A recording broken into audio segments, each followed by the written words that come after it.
1 de mayo de 1948. 43.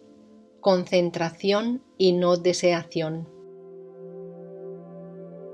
Estando ocupada con un trabajo de encuadernación, fui al ashram un poco más tarde esta mañana.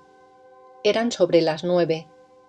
En ese momento un caballero de Maharashtra, que llegó aquí ayer, parecía haber hecho algunas preguntas. Bhagavan estaba contestándolas con elocuencia ininterrumpida. Las palabras llenas de néctar parecían estar saliendo de él como el rápido flujo de las aguas del Ganges. Un devoto estaba traduciéndolas al inglés. Me sentí apenada por haber llegado tarde. Entré en la sala rápidamente y me senté. La cuestión de abhyasa, concentración de mente en un único sujeto, y vairagya, no deseación, estaba siendo discutida en ese momento. Bhagavan explicó así: él debe obtener tranquilidad por la práctica gradual, y habiendo establecido la mente en Dios con la razón controlada por la determinación, él no debe pensar en nada más. Gita, capítulo 6, Shloka 25. Refrenando la mente incansable y agitada de todos esos objetos tras los que corre, él debe concentrarse en Dios repetidamente. Gita, capítulo 6, Shloka 26. A pesar de toda esta enseñanza, las dudas de Arjuna no fueron disipadas. Así pues, él siguió preguntando: pues, Krishna, la mente es muy inestable, turbulenta, tenaz y poderosa. Por lo tanto, yo la considero tan difícil de controlar como el viento. Gita, capítulo 6, Shloka 34. En respuesta a esto, la mente es sin duda inestable y difícil de refrenar, Arjuna, pero puede ser controlada por la práctica de la meditación y el desapasionamiento, oh hijo de Kunti. Gita, capítulo 6, Shloka 35. Así habló el Señor Krishna. Por consiguiente, es muy necesario que un sadhaka tenga práctica y no deseación. Uno de los preguntadores dijo: en el segundo capítulo de la Gita se dice que practicar dhyana, meditación, junto con la vía de la indagación es lo mejor, pero en el capítulo 12 se dice que la vía de la devoción es la mejor. ¿Cómo reconciliar estos dos? Bhagavan dijo: al sadhaka se le pidió primero que practicase meditación en la vía de jnana. Él no podía hacerlo. Lo siguiente fue yoga, después karma y finalmente bhakti. De esa manera fueron enseñadas una tras otra, de modo que una persona pueda seguir una vía que se adapte mejor a él. Después de todo, la meta es una, cualquiera que sea la vía. La idea del Señor Krishna era que cada vía sería fácil de acuerdo al desarrollo espiritual de cada persona. 2 de mayo de 1948. 44. La grandeza del hombre. Tras escribirte la esencia de la discusión de ayer sobre la práctica de la meditación y la no deseación, quería darte el número del capítulo y el número de los shlokas que se citaron, pero no pude localizarlos fácilmente en la Gita. Así pues, pensé que lo mejor sería preguntar a Bhagavan mismo. Fui al ashram temprano por la tarde, sobre las 2:30. No había mucha gente. Le di a Bhagavan mi copia de la Gita. Bhagavan no solo estuvo complacido en señalar los shlokas, sino que también me explicó una vez más su significado. Al hacerlo, llegaron algunos andhras allí en un grupo y se sentaron. Uno de ellos preguntó: Swami, ¿cuál es la manera más fácil de obtener moksha? Bhagavan dijo con una sonrisa: Eso es justo lo que estoy explicando ahora. Siempre que la mente se desvíe, debe ser vuelta hacia adentro y hacer que se fije en el pensamiento del sí mismo. Esa es la única manera. Otro dijo: Para hacer eso, la repetición del nombre de Rama es buena, ¿no es así? Ciertamente es buena, dijo Bhagavan. ¿Qué puede ser mejor? La grandeza del yapa, repetición, del nombre de Rama es extraordinaria. Y mirándome dijo: ¿Conoce usted la historia de Namadeva? Se narra que le dijo a un devoto: Si usted quiere conocer la grandeza del nombre de Rama, primero debe conocer cuál es su propio nombre. Propio nombre significa la naturaleza real de uno, Swarupa. ¿Quién es usted y cómo nació usted? A menos que conozca su propio origen, usted no conocerá su nombre. Esta idea se encuentra en los Abhangas de Namadeva, escritos en lengua marathi. Alguien escribió el Abhyatma Ramayana con gran detalle en lengua malayalam. Se dice en ese libro que cuando Anjaneya fue en busca de Sita, él se sentó opuesto a Ravana en la sala de Durbar, en un pedestal elevado, y sin temor le habló así: Oh Ravana, te doy una enseñanza, Upadesa, para obtener la liberación, moksha. Por favor, escúchame atentamente. Es cierto que el sí mismo, Atma, se purifica por intensa devoción a Hari, que está en el loto del corazón en todo tiempo. El ego es destruido y entonces el pecado es destruido. Después de eso, en su lugar, emerge el conocimiento del sí mismo trascendente. Con una mente pura y con la felicidad, Ananda, generada por un conocimiento firme del sí mismo, las dos letras Ra, Ma, que son como mantras, se repetirán por sí mismas dentro de ti automáticamente.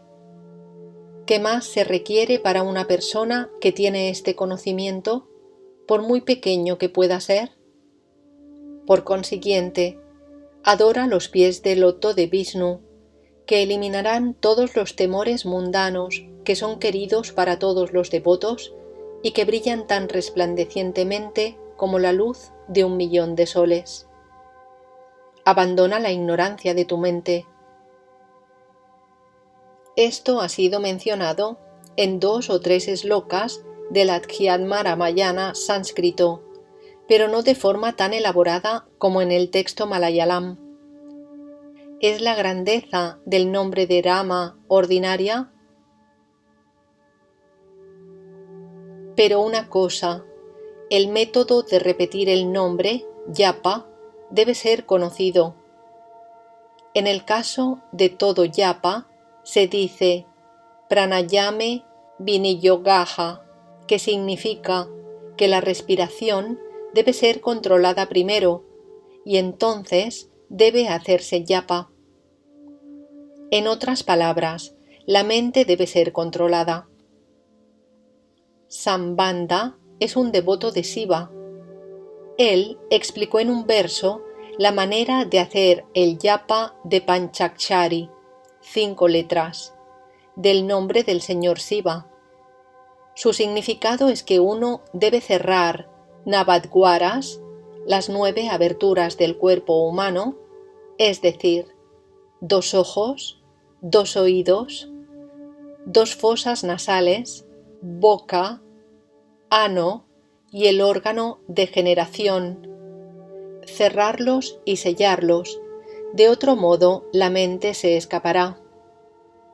Después de sellar las 9 puertas, hacer Panchakshari Japa, repetición de las 5 letras.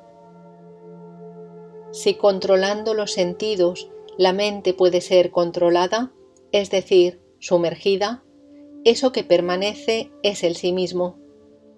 Uno medita en el sí mismo de uno, y el yapa deviene el propio sí mismo de uno. ¿Es ese estado llamado ayapa?, preguntó alguien.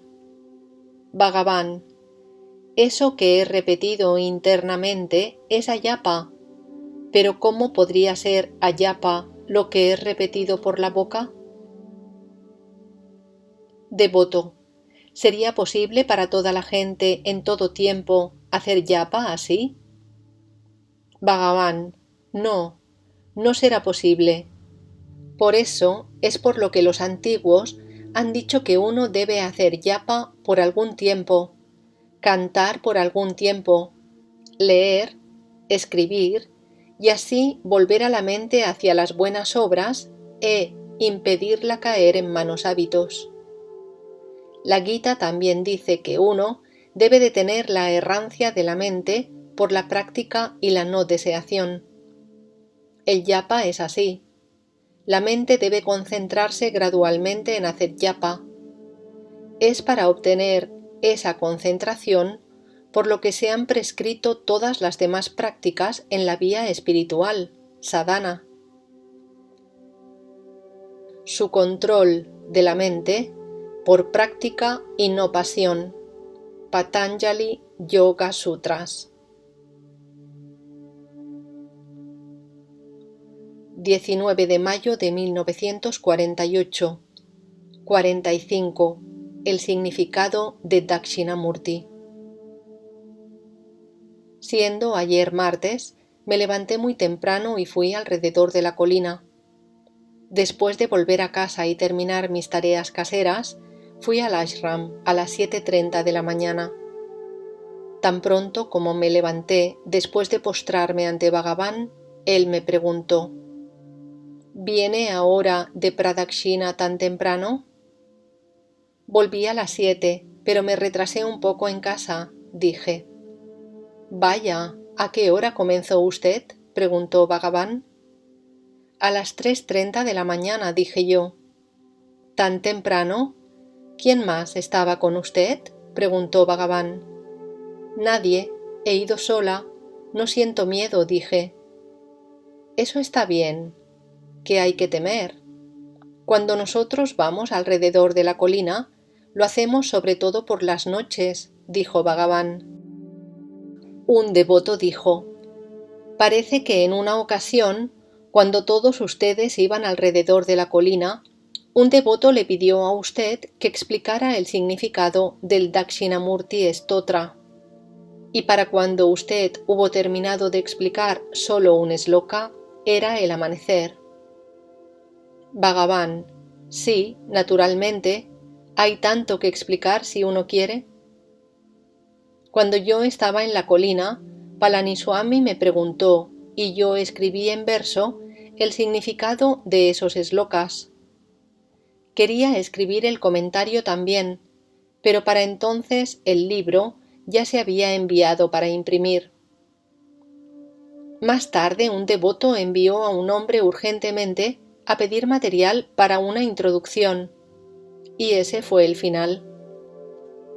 Así pues, ¿eso era todo lo que nosotros estábamos destinados a obtener?, dijo el devoto.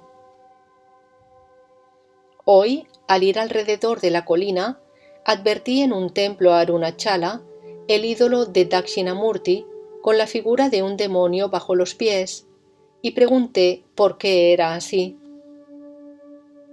La misma cosa observé en el ídolo de Dakshinamurti al lado del camino aquí, y también en el templo Amman. ¿Cuál es el significado?, pregunté. Se dice que esa figura representa al demonio creado mágicamente llamado Moyilakan, que fue arrojado a Siva por los tapasvis del bosque Daruka, y que Siva estampó al demonio bajo sus pies, matándole y sentándose sobre él. Después de todo, Dakshinamurti es una de las 5 formas de Siva. Para explicarlo esotéricamente, uno puede decir que ese demonio es Ahankara, ego o alguna cosa semejante, dijo Bhagavan. No habiendo ninguna forma, rupa, para el ego, ¿por qué dicen ellos eso?, pregunté. Bhagavan, incluso Dakshinamurti no significa solo una forma.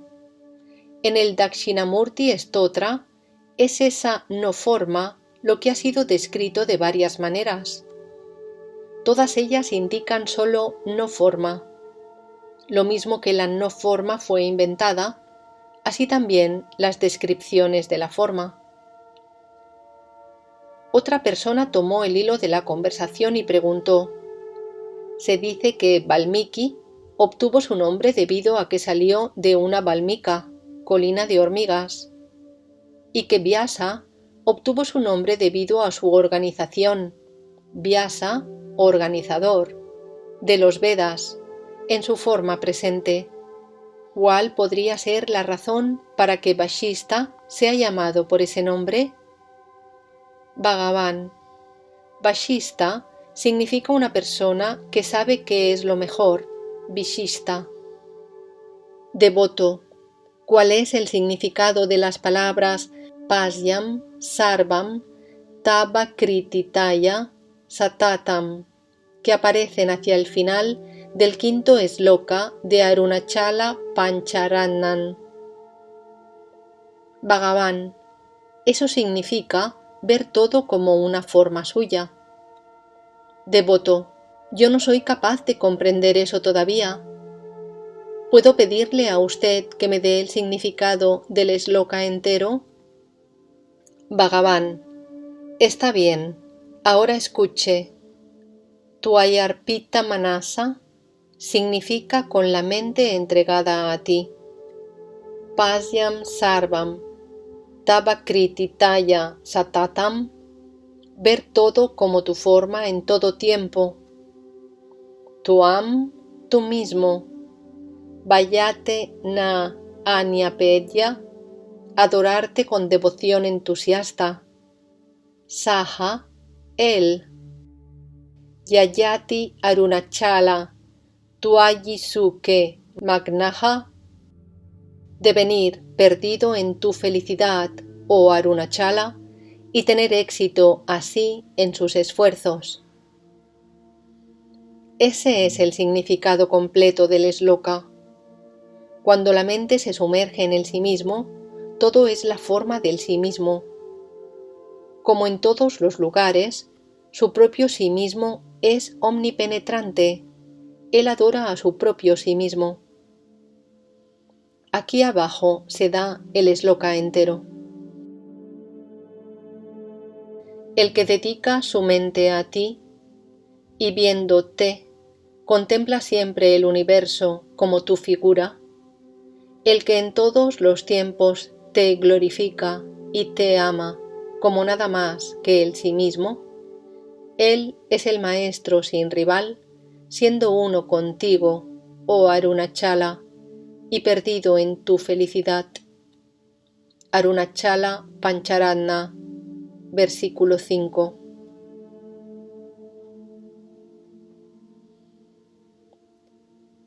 De junio de 1948. 46. Servicio.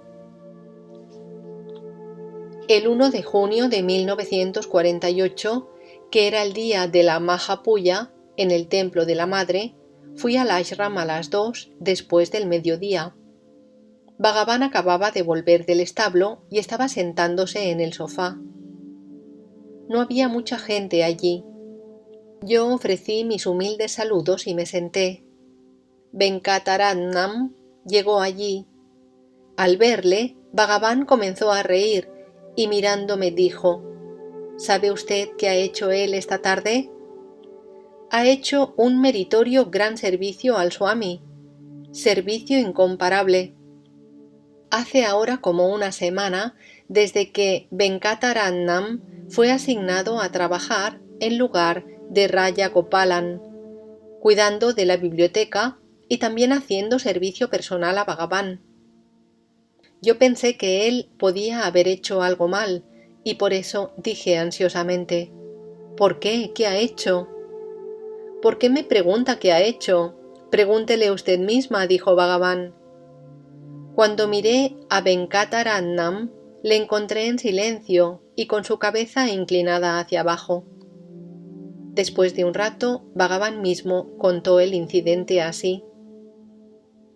Esta tarde, después de la comida, cuando me levanté para ir hacia el establo, había varias personas cerca de la oficina, obstruyendo el camino, y por eso mis asistentes intentaron abrir camino para mí. No gustándome que esa gente fuera molestada, decidí ir a la colina por el lado del dispensario, y así comencé a caminar por ese camino. El lugar estaba lleno de platos de hoja usados. De alguna manera yo quería caminar pisando entre las hojas, pero él, Venkatarannam, llegó allí rápidamente y comenzó a quitar esos platos y tirarlos a un lado. Con eso, incluso el más mínimo espacio limpio que había disponible entre los platos se manchó y ensució. Entonces, ¿cómo iba yo a caminar? Debía ver atentamente qué lugar estaba limpio y después pisar o esperar hasta que todo el lugar fuera lavado y limpiado. Pero, ¿sería posible limpiar el lugar entero enseguida?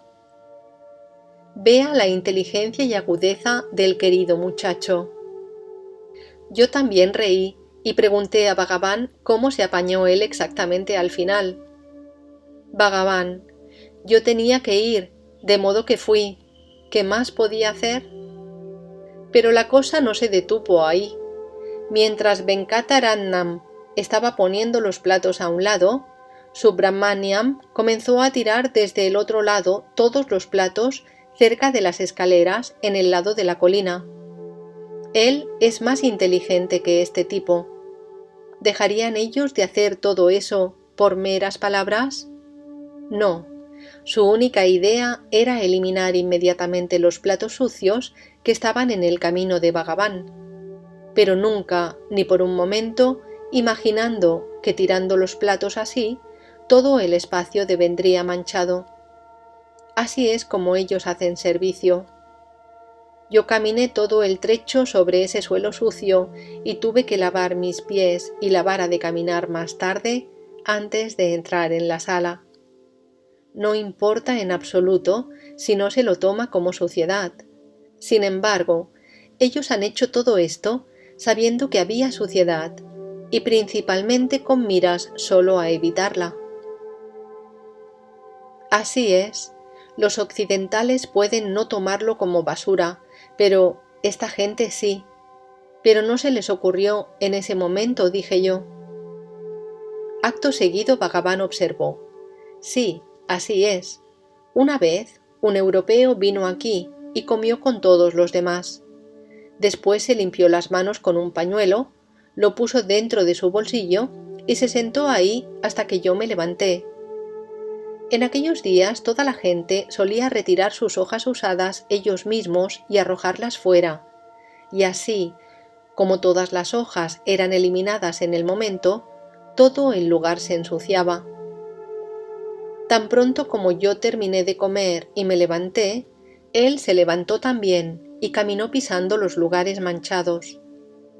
La gente entonces comenzó a protestar, pero ¿qué sabía él de la suciedad? Cierto, él no podía comprenderlos, pero yo le hablé sobre ello en inglés. ¿Qué hay de eso? Para comprender nuestra objeción, él debería saber que los lugares donde las hojas son eliminadas son considerados como contaminados por nosotros. Sin saber eso, él siguió pisando sobre aquellos lugares. Después, yo dije a nuestra gente que él no era consciente en absoluto del hecho de que nosotros consideramos esos lugares como contaminados y por lo tanto no fue una falta por su parte. Ciertamente en su país no hay tal práctica, así que ellos no lo tratan como contaminación. Está bien cuando uno no sabe. Es una falta solo si uno sabe que es un error. ¿Hicieron estas dos personas hoy esto sin saber que era contaminación? Ellos sabían, pero lo hicieron por devoción a Bhagavan. En verdad, esto es servicio, dijo Bhagavan, y rió. ¿Quién podría, de hecho, rendir servicio a Bhagavan sin falta?, dije yo. Entonces Bhagavan observó: eso no importa. Le contaré otra cosa. Ellos molestan a la gente cercana a la oficina que están conversando entre sí, de pie o sentados cómodamente diciendo: Bhagavan viene, abran paso, levántense. Cuando yo puedo ir por otro camino fácilmente, ¿por qué molestarlos a todos? ¿Es esa la manera de rendir servicio a Bhagavan? Nosotros debemos hacer simplemente nuestro trabajo de alguna manera. ¿Es posible mantener todo limpio? Todo el mundo actúa así en una cosa u otra. Ellos dicen: Bhagavan quiere esto, quiere eso, y de ese modo crean problemas e inconvenientes a todos los demás. ¿Qué quiere Bhagavan? Dar problemas a otros es todo lo que Bhagavan quiere, ¿no es cierto? Todo esto se hace en mi nombre.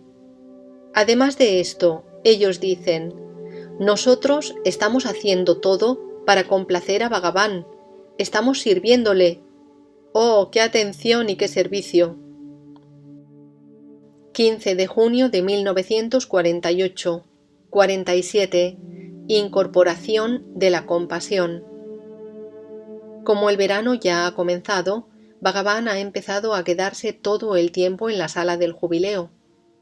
A mediodía, cuando hace calor, los asistentes trasladan el sofá al norte, donde hay una enramada con crotones a cada lado y se rocía agua sobre los estores que están atados alrededor. Esta tarde aconteció que fui allí sobre las 2. Bhagavan estaba sentado con una tela mati sobre el cuerpo y la cabeza. No había nadie excepto Krishna Swami. Estaba de pie detrás de Bhagavan con una regadera en la mano que parecía estar llena de agua de rosas. Él abrió el tapón. De la regadera vaporizó el agua de rosa sobre Bhagavan como una ligera lluvia, y Bhagavan se frotó el cuerpo con evidente satisfacción. Cuando él me vio llegar dijo: «Vea, me están haciendo abhishekam, rociar agua sagrada». Diciendo eso, él cubrió su rostro con esa tela mati y dijo: «Me han cubierto con esta tela mojada. Han atado estores todo alrededor y están rociando agua sobre ellos. Este lugar es ahora fresco como Uttakamut». Yo me acerqué al sofá y percibí el fresco. Viniendo de la atmósfera calurosa de fuera, esto parece muy fresco, dije yo, y volví a mi lugar habitual. Después de pensar un rato, Bhagavan, con un talante reminiscente, comenzó a hablar. Cuando estaba en la caverna Virupaksha, nos cambiábamos a la caverna del mango durante el verano, ya que no había agua en la primavera. En la caverna del mango, a mediodía, algunas mujeres de las castas más bajas venían allí a por agua con pesadas cargas de hierbas sobre sus cabezas y muy cansadas. Pobre gente, ellas comienzan en sus hogares por la mañana temprano después de tomar unas pocas gachas, kanji. Suben la colina y fijan una carga de hierba en la cabeza. Tan pronto como vienen a la caverna, arrojan sus cargas, se inclinan y dicen: «Swami, Swami, échanos una vasija de agua en la espalda». Yo estaba de pie en la galería, y cuando echaba el agua sobre ellas, como deseaban, se recuperaban de su agotamiento diciendo: «¡Oh, qué bueno es esto!». Entonces, haciendo un cuenco con ambas manos, solían beber agua hasta que sus estómagos estaban llenos, lavaban sus rostros, descansaban un poco a la sombra de los árboles y después se marchaban. Solo ellas podían experimentar la felicidad de todo ello. Solo cuando uno experimenta la opresividad del calor, uno conoce el alivio del frescor del agua. ¿Era Bhagavan mismo quien derramaba el agua?, pregunté yo. Sí, dijo Bhagavan. Yo sabía que vendrían a esa hora y por eso esperaba ahí con el agua lista. ¿Qué podían hacer ellas? No debían tocar el agua en el Molai Pal Tirtam, estanque sagrado, y no había agua en ninguna otra parte. El calor es insoportable. No pueden comer a menos que vendan la hierba y obtengan algún dinero. Tienen niños en casa. Deben llegar a casa pronto para cuidarlos. ¿Qué pueden hacer, pobre gente? Venían a la caverna con la esperanza de que el Swami les proporcionaría agua. Nosotros no estábamos cocinando en ese tiempo. Si algún día cocinábamos, derramábamos mucha agua al cocinar el arroz. Sacábamos las gachas, las echábamos en un cuenco, mezclábamos abundante agua con ello y añadíamos sal. Si había disponible ginebra seca, lo mezclábamos bien. En el momento que ellas llegaban, el agua de gachas estaba bastante fresca. Cuando se vertía un vaso en sus manos, lo bebían como néctar y se marchaban. El sabor de esas gachas y la felicidad de beber ese agua, solo ellas podían conocerla.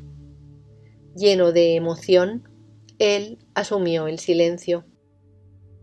Yo también fui incapaz de hablar por algún tiempo, y por eso me senté mirando a esa incorporación de compasión.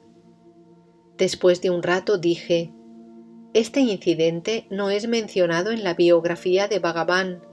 ¿Por qué?» «No, no está ahí. No pensé que fuera digno de mención», dijo Bhagavan. «¿Cuántos incidentes más como este deben haber ocurrido y quedado sin registrar?», dije yo.